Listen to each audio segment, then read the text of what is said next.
포르투갈을 여행을 했는데요. 리스본의 한 거리를 골목길을 이렇게 가고 있는데 그 골목에 의자를 내놓고 이렇게 나와서 이렇게 그늘 아래에서 쉬고 있던 한 중년 부인이 저에게 큰 소리로 외치는 거예요. 세뇨르 cuidado. 이제 사실 스페인어하고 아마 포르투갈하고 같은 뜻인 것 같아요. 그래서 얼른 알아들었죠. 조심하라는 뜻인데요. 그래서 저한테 이제 큰 소리로 조심해, 아저씨 조심해 이렇게 이제 외친 거죠. 그래서 얼른 이렇게 뒤를 돌아보았더니 제 뒤에 이제 건장한 청년들이 몇 사람이 서 있었는데 아마 제 가방에 이제 손을 댔던 모양입니다. 그래서 가방이 한 반쯤 열려져 있더라고요. 물론 거기에 잃어버려서 안 되는 그런 귀중한 물건이 있는 것도 아니었고 그렇긴 했지만 그 중년 부인이 참 고맙게 느껴졌습니다. 사실 그냥 지나가는 관광객이고 자기하고 별 상관도 없어서 모른 척 해도 될 수도 있지만 모른 척 하지 않고 외쳐준 그 자체가 참 고마운 마음이 들었어요. 또 그러면서 이왕 말이 나왔으니까 이 소매치기에 대해서 조금 이야기를 드리면, 소매치기를 잘 하려면 방법이 하나 있죠. 그게 이제 나의 신경, 그러니까 이제 훔치려고 하는 그 대상의 사람이 그 신경을 다른 데로 돌리는 거죠. 그러니까 만약에 이제 어떤 감각이 있으면 그 한쪽에 그 감각이 집중되도록 해서 그 다른 쪽의 감각을 잘 느끼지 못하도록 하는 건데요. 그래서 대부분의 소매치기들이 이렇게 좀 사람이 밀집되어져 있는 공간에서는 일부러 이렇게 몸을 막 이렇게 부딪히기도 하고 밀치기도 하면서, 그래서 이제 내 한쪽에 이 감각의 신경이 가도록 만들고 다른 쪽에는 신경이 전혀 가지 않도록 그렇게 하는 거죠. 그래서 이제 이렇게 몰래 빼가는 건데요. 뭔가 우리의 감각은 좀 그런 것 같아요. 어느 한 곳에 집중이 되어지고 이렇게 몰두가 되어지면 이 다른 쪽에서는 이렇게 좀 그 기능을 제대로 이렇게 발휘하지 못하는 경우가 왕왕 있습니다. 흔히 그 남성들이 여성들에 비해서 좀 감각적으로 좀 떨어져서 그런지 그런 경향들이 더 강하고 더 큰데요. 이렇게 TV에 막 푹 빠져 있으면 옆에서 무슨 소리를 해도 들리지 않는 그런 모습이 왕왕 있죠.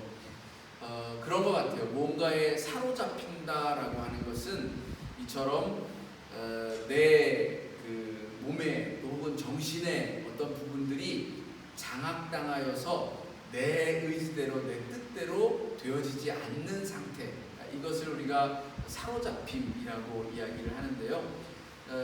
그래요. 소매치기를 할 때에도 그 사람의 어떤 한 부분을 사로잡아서 다른 부분을 느끼지 못하도록 하는 것, 그리고 또 우리의 이런 그 삶의 자리자리에서도 여러 가지 많은 일들을 가만히 들여다보면 이 사로잡히고 또 사로잡힘 당하는 그런 일들이 왕왕 있죠. 그래서 성경에서도 이 사로잡히다라고 하는 그런 뜻을 이렇게 쭉 찾아보면 포로가 되어지는 것, 포로가 되어진다라고 하는 것은 결국 남의 노예가 되어지고 종살이 하는 그런 상태가 되어짐을 뜻하잖아요. 내가 자유를 빼앗기는 상태거든요. 사실 고대, 근대 이전의 모든 전쟁은 그 노동력을 빼앗아 오기 위한 목적을 가지고 있었죠.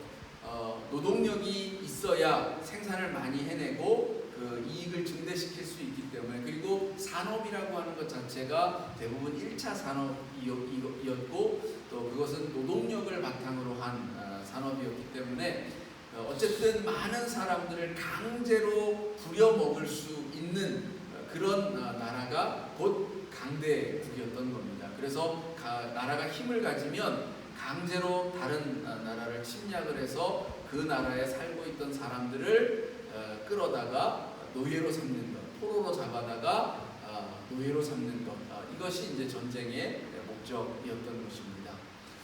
사로잡는다, 또 사로잡힌다라고 하는 것은 나에게 있는 의지와 자유가 박탈당하고 나를 사로잡는 그 대상이 나를 좌지우지한다라고 하는 그런 뜻이 되어집니다.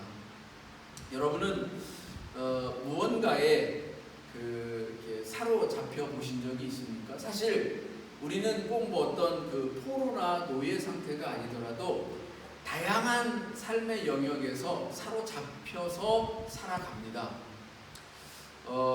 일에 사로잡히는 경우도 많이 있죠. 대표적인 예로 그 일에 사로잡힌다라고 하는 것은 그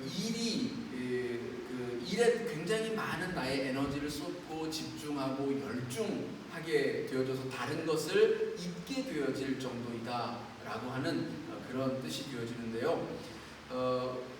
여러분의 경우에도 아마 그런 그 일에 파묻혀서 살아가는 시간들도 분명히 있을 것입니다. 그리고 이것은 필요한 일이라고 이야기를 해요. 그 정민이라고 하는 교수가 쓴 책이 하나 있는데 미쳐야 미친다라고 하는 책이 있어요. 한자어로 표현을 하면 불광불급인데요.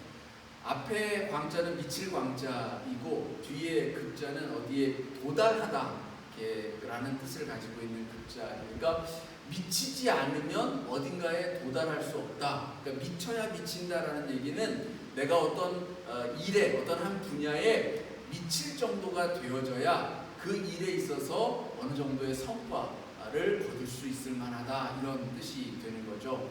그래서 이 책에서 뭐 허균이나 권필이나 홍대용이나 박지원이나 혹은 뭐 정약용이나 뭐 이런 조선시대의 그 어떤 사대부들의 이야기들을 쭉 소개하면서 이 사람들이 자기의 어떤 그 한 분야에 미쳐 있었기 때문에 그 분야의 대가가 될 수 있었다, 이렇게 이제 이야기를 하고 있습니다.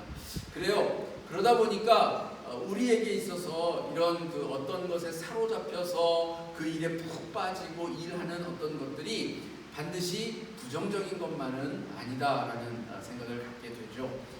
그런데 문제는 우리가 워커홀릭 그러면 이게 꼭 긍정적으로만 들리지는 않거든요. 그러면 왜 어떤 경우에 과연 우리는 어떤 것에 미쳐 있는 것, 어떤 것에 열중하고 집중하여 있는 것이 긍정적이 아니라 부정적으로 다가오게 되어질까라는 것입니다. 특별히 우리 신앙을 가지고 있는 신앙인의 입장에서 또 성경의 말씀에 비추어 볼 때 이렇게 좀 표현을 할 수 있을 것 같아요. 오스왈도 챔버스라고 하는 그 목사님이 쓰신 365일 묵상집이라고 하는 책에 보면 우리에게 주어진 모든 일들은 사실 하나님께로부터 부여받은 소명이죠. 그 소명을 감당하는 일 자체가 굉장히 소중하고 우리가 곧 하나님을 섬기는 일입니다. 그런데 그 일에 열중하는 것이 당연하죠. 그러니까 그 열심히 성실하게 일하는 것이 또한 마땅한 우리에게 주어진 책무이기도 하죠. 그런데 이 목사님이 하는 이야기가 비록 그것이 하나님의 일이라 할지라도 그 일에 사로잡혀야 될 것이 아니라 그 일을 하도록 인도하시는 하나님께 사로잡혀야 한다, 이렇게 이야기를 하고 있어요. 여러분, 내가 하나님께서 주신 사명, 그 일 자체에 사로잡히는 것과 그 일을 하도록 이끄시고 또 그 일을 감당할 수 있도록 나를 인도하시고 또 나에게 능력 주시는 그 하나님에게 사로잡힌다는 것과 어떤 차이가 있을까요? 우리가 착각하는 것 중에 하나가 내가 하나님의 일을 열심히 하면 그게 곧 그 하나님께 사로잡힌 사람의 모습이다, 이렇게 착각을 하는 경우가 많은데요. 그렇지 않다라는 거예요. 아무리 우리가 뭐 교회 일이 되었든 무슨 일이 되었든 막 어떤 일에 열심을 갖고 하나님의 일이라고 해서 열심을 갖고 했는데 그게 하다 보면 하나님께 영광을 드리는 일이 아니라 자기를 기쁘게 하는, 자기 영광을 위한 어떤 목적이 되어져 버릴 때 그것은 더 이상 하나님께 사로잡힌 삶이 아니라 내 자신을 위한, 그러니까 나의 만족을 위한 일에 몰두가 되어져 버린다라는 거예요. 그래서 우리가 살아가는 이 삶의 모든 영역에서 저와 여러분이 행하는 모든 것은 사실 섬김을 내포하고 있습니다. 이미. 그렇죠? 어떤 영역이든 거기에는 반드시 섬김이라고 하는 것이 자리하고 있어요. 하다못해 돈이 많은 저 재벌들이라 할지라도 기업을 운영하는 것도 역시 섬김이라고 하는 것이 그 안에 내포되어져 있습니다. 직원들을 섬겨야 하고요, 또 물건들을 생산을 해내서 그것을 소비할 수 있는 소비자들을 섬겨야만 그도 그 기업을 운영할 수가 있는 것이기 때문이죠. 이렇듯 모든 영역에서, 우리가 살아가는 이 삶의 모든 영역에서 섬김이라고 하는 요소가 있는데, 섬김이라고 하는 것을 영어로 하면 서비스잖아요. 그리고 이 서비스는 영어에서 예배라고 하는 뜻도 가지고 있습니다. 우리가 미국에 가서 이렇게 뭐 예배 안내한다는 서비스 몇 시 이렇게 표시가 되어져 있고 알림이 되어져 있는데, 사실 그래요. 그러면 우리가 살아가는 그 삶 자체, 그 섬기고 있는 그 부여받은 일을 살아가는 그 삶 자체가 하나님을 예배하는 삶인데, 그 예배하는 그 삶이, 그 섬김이 제대로 된 하나님께 사로잡혀진 삶이 되기 위하여서는 일 자체가 목적이 되어져서는 안 된다라는 것입니다. 여러분이 행하는 모든 일들은 소중합니다. 너무나도 귀중한 일들이에요. 여러분들이 어떤 삶의 자리에 서서 어떤 일을 하고 있든 그 일이 곧 하나님이 여러분에게 주신 소명이고 사명이고 거기에 섬김이 있고 예배함이 있습니다. 그런데 그것이 본말이 전도되어져서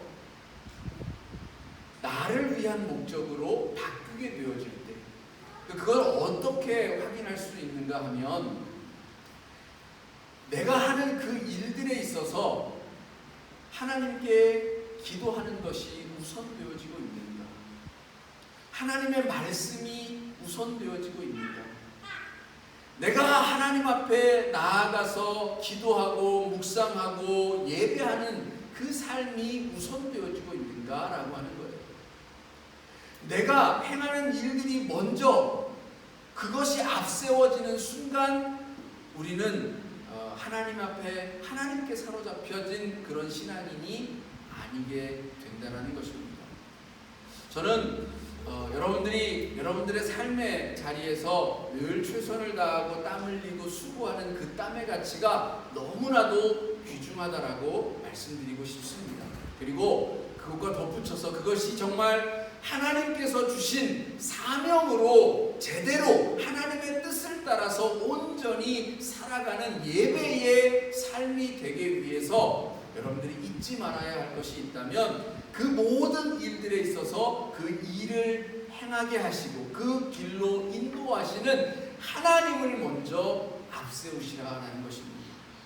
그 하나님 앞에 먼저 묻고 그 하나님께 먼저 기도하고 그 하나님께 먼저 영광을 드리는 삶이 되어지면 여러분 100점짜리 인생을 살아가고 있는 것입니다. 섬김이라고 하는 것은 사실 그래요. 우리가 이렇게 섬김 그러면 마치 약한 사람이 강한 자를 향하여서 행하는 행위인 것처럼 여겨져요. 그런데 사실은 그렇지 않아요. 섬김이라고 하는 것은 강한 자가 약한 자에게 행하는 겁니다. 사실 그렇죠. 약한 자가 강한 자에게 행하는 것은 사실 섬김이 아니라 아부고 아첨이에요. 뭔가 자기에게 좀 더 나은 분, 대가를 얻기 위하여서 행할 수 있는 일인 것이지, 제대로 된 진짜 섬김은 강한 자가 약한 자에게 행하는 일입니다. 우리 가정 안에서 여러분들은 누가 섬기는 자인 경우가 많은가요? 주도권을 누가 쥐고 있습니까? 한번 생각해 보세요. 나는 지시하거나 뭔가를 부탁하는 편이 훨씬 더 많다. 내가 주로 들어주고 해주는 일이 더 많다. 어떤 쪽에 속하다고 생각하십니까? 내가 더 많이 섬기고 있는 그런 마음이 드신다면 여러분, 그분이 바로 진정한 강자입니다. 우리 삶의 자리에서 물론 섬기고 섬김을 받고 하는 이것이 이렇게 잘 이루어지는 것이 가장 좋은 삶이죠. 그러나 되도록이면 그런 거 저런 거 뭐 네가 더 많이 섬기고 내가 더 많이 섬기는 이거 따져들기보다는 그냥 내가 섬기면 그 섬김 자체가 참 귀함이 되어지고 그것이야말로 진정한 강한 자의 모습이다, 이렇게 생각을 하시면 좋겠습니다. 그 모습이 바로 하나님이 아닙니까? 하나님이 이 세상 그 무엇보다 가장 강한 자잖아요. 그렇죠? 하나님 앞에 대적할 이가 누가 있겠습니까? 그런데 그 하나님이 섬기기 위하여서 이 땅에 오셨다라고 했어요. 그 하나님이 인간의 몸을 입고 예수님이 되어셔서 제자들의 발을 씻기시고 자기의 살과 피를 내어주셨다라는 거예요. 내가 너희들을 위하여서 내어주는 나의 몸이고 나의 피다, 이렇게 말씀하시잖아요. 너희들을 섬기기 위하여서 내어주는 나의 몸이다, 나의 피다. 여러분, 하나님이 그러셨다고요. 가장 강한 전지전능한 그 하나님이 바로 그렇게 우리를 섬기셨다라는 거예요.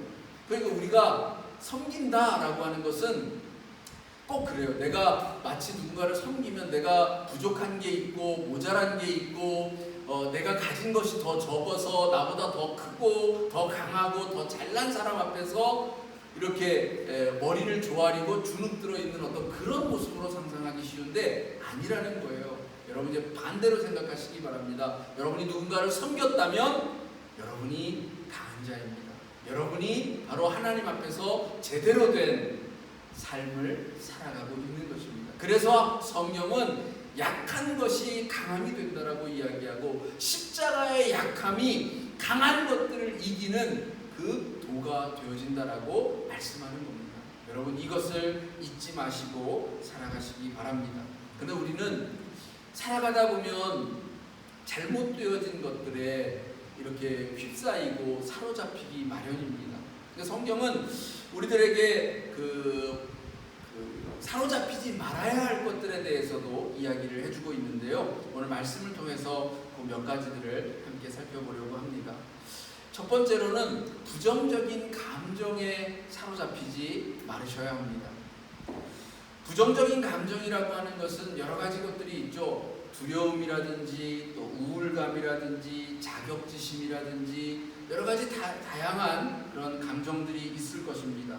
근데 이러한 그 감정들 속에 사로잡히게 되어지면 우리 스스로가 너무나도 미약한 존재가 실제로 되어져 버려요. 여기 오늘 20절에 보면 큰 집에는 금그릇도 있고 은그릇도 있는데 그런 그릇만 있는 게 아니라 나무 그릇도 있고 질그릇도 있다. 그래서 어떤 것은 귀시 쓰는 게 있는데 어떤 것은 천이 쓰는 것도 있다. 근데 그 그릇들이 쓰임새가 달라서 그런 것 뿐이지 천이 쓰인다라고 해서 그 그릇 자체가 뭐가 잘못되어졌거나 뭐 나쁘다거나 그 자체가 천하다라고 얘기하고 있는 것이 아니라는 거예요. 그 천한 그릇도 천한 대로 쓰임새가 있고 그 천한 대로 쓰이는 것 자체가 귀하다라고 말해주고 있는 거예요. 그게 없으면 다른 무엇으로 하겠습니까? 그것도 쓰임새가 당연히 있고 그것도 귀하다라고 말하는 거예요. 근데 나는 질그릇이야, 나는 나무 그릇이야, 나는 이것밖에 안 돼, 그런 마음 때문에, 그런 자격지심 때문에, 그런 자기의 그 감정에 쌓여서 나는 뭘 해도 안 돼, 아무것도 할 수 없어, 이런 마음에 사로잡혀 있다라고 한다면, 그래서 자기를 제대로 관리하지 않고 그냥 포기해버린 인생이 되어져 버리면 그는 정말로 쓰임받지 못하는 인생이 되고 마는 거예요. 뭐라고 얘기했냐면, 그러므로 누구든지 이런 것에 자기를 깨끗하게 하면, 금그릇이든 은그릇이든 나무 그릇이든 질그릇이든 그게 중요한 게 아니라 깨끗하게만 하면, 즉 관리가 잘 되어져 있으면 각자 거기 쓰임에 맞게, 용도에 맞게 제대로 쓰이고 그 쓰임 자체가 귀하다라는 거예요. 여러분들이 그래서 이런 부정적인 감정보다는 하나님께서 나에게 주신 나만의 특별한 삶이 있다. 내게 어떤 일이 있든 그것은 하나님이 나에게 주신 매우 특별한 일이다 라고 하는 자부심을 가지고 살아가시기를 바랍니다. 두 번째, 빠지지 말아야 할, 또 사로잡히지 말아야 할 것이 있다면 부정적인 관계에 사로잡히지 말아야 합니다. 우리 보면 스토킹이라든지 이런 잘못된 관계로 인하여서 여러 가지 많은 정신적이고 물질적이고 다양한 폐해를 입는 경우가 참 많아요. 이런 부정적인 관계에 우리가 사로잡히지 않아야 할 터인데, 이런 부정적인 관계에 사로잡히게 되어지는 그 계기들을 가만히 살펴보면 거기에 우리의 욕망들이 자리하고 있다는 거예요. 특히나 젊은 이들에게 있어서 그런 욕망들이 우리로 하여금 잘못된 관계에 사로잡히도록 만드는데, 여기 22절에도 너는 청년의 정욕을 피하고 이렇게 말하고 있습니다. 우리의 삶에 있어서 이런 부정적인 어떤 그런 관계에 사로잡히는 것들을 피하고 또 어떤 다른 대상, 그 관계의 대상으로부터 내가 누려야 할 하나님이 나에게 주신 그 자유함을 누리지 못하고 억압되어는 그런 상태에서 벗어나고 그런 올무로부터 벗어나기 위해서라면 내가 지금 직시해야 할 것은 나의 욕망, 그 모든 것들을, 올바른 관계들을 가리우는 그런 욕망들을 걷어내는 일입니다. 그런 것들을 걷어낼 때 우리는 똑바로 된 삶과 삶, 그리고 존재와 존재를 마주할 수 있게 되어지고 그 안에서 올바른 관계들을 세워갈 수 있다는 것입니다. 세 번째, 부정적인 생각으로부터 우리는 사로잡히지 않아야 합니다. 세상에는 잘못된 철학들도 있고요, 잘못된 신념들도 있습니다. 요즘 오픈 AI나 또 유튜브의 알고리즘 같은 것들이 우리로 하여금 이렇게 확증된 확증 편향에 빠지도록 쉽게 만듭니다. 내가 관심 있고 좋아하는 것, 그것에만 일부러 푹 빠지도록 계속해서 그 연관된 것들만 보게끔 알고리즘이 그렇게 작동을 하죠. 그러다 보면 어떤 경도되어진 어떤 사상이나 잘못된 철학, 신념에 빠져서 다른 생각들, 다른 사람들의 이야기를 귀 기울이는 데 있어서 연약해지는 때가 생기기 마련입니다. 그래서 이러한 잘못된 신념들, 잘못된 생각들, 철학에 빠지는 것, 거기에 사로잡히는 것도 주의해야 합니다. 그래서 우리들에게 전하여주고 있는 오늘 본문의 말씀은 어리석고 무식한 변론들을 버려라. 우리의 다툼이 거기에 있다. 우리는 잘 듣지 않으려고 하는, 그러니까 내가 확고하게 가지고 있는 그 고정관념, 편견 때문에 다른 이들과의 다툼이 생깁니다. 그 다툼으로 인하여서 사실 사회의 어떤 관계들이 무너져 내리고 정말 서로 치열하게 싸우는 정쟁만 남은, 건설적인 어떤 대화나 대안을 통하여서 발전적인 미래를 그려가기보다는 네가 그렇게 얘기하기 때문에 나는 반대야 라고 하는 말도 안 되는 밑도 끝도 없는 그런 거절을 위한 거절들이 우리 사회에 많이 횡행하게 되어진다는 것입니다. 그래서 부정적인 이러한 생각으로부터도 벗어나야 할 줄로 믿습니다. 또 부정적인 말에 사로잡히는 것도 우리는 경계해야 해요. 저주의 말, 거짓된 맹세의 말, 우리가 함부로 내뱉는 말로 인하여서 자기의 올무가 되어지는 경우가 많죠. 이런 것들을 우리가 경계해야 할 필요가 있습니다. 어떤 사람들은 참 마음이 약해서 누군가가 던진 그 말 한마디가 가슴에 못이 박혀서 그 말로 인하여서 얽매여지고 그의 삶이 굉장히 이렇게 쪼그라드는 그런 경험들을 많이 하게 되어져요. 그래서 함부로 누군가에게 저주의 말을 하거나 비판의 말을 하거나 또 경멸의 말, 멸시의 말, 비난의 말을 해서는 안 되는 것입니다. 그런 말들이 우리를 굉장히 작게 만들고 많은 상처를 가져다 주어서 그러하여 그 말에 사로잡히게 만든다라는 것이죠. 여러분, 그러면서 오늘 이 디모데후서 바울이 디모데에게 들려주는 마지막 이야기는 이러한 모든 것들로부터 벗어나서 하나님께 사로잡혀라 라고 말씀해주고 있습니다. 하나님께 사로잡힌 바 되어지면 그의 뜻을 따르게 되어진다. 우리가 하나님을 믿고 하나님을 신앙하는 최종적인 목적이 무엇일까요? 그것은 바로 하나님께 붙잡힌 삶을 살아가는 겁니다. 여러분, 저도 그렇고 여러분도 그렇고 하나님께 붙잡혀지기를 원합니다. 하나님의 거룩한 영에 붙잡혀지고요, 하나님의 말씀에 붙잡혀지고요, 하나님의 사랑에 붙잡혀지기를 원합니다. 바울은 고린도후서 5장 14절에서 그리스도의 사랑이 우리를 강권하여 간다라고 말해주고 있습니다. 그리스도의 사랑이 나를 붙잡아서 나를 사로잡아서 강제로 어떤 그 사랑의 삶을 살아가도록 만든다라는 거예요. 우리가 그리스도의 사랑에 붙잡히게 되어지면 그렇게 되어진다라는 거예요. 여러분, 그리스도의 사랑에, 하나님의 사랑에 붙잡힌 바 되어진 인생이 되어지기를 원합니다. 하나님의 말씀에 사로잡히게 되어지면 우리가 그 말씀에 이끌림을 받고 그 말씀에 인도함을 받습니다.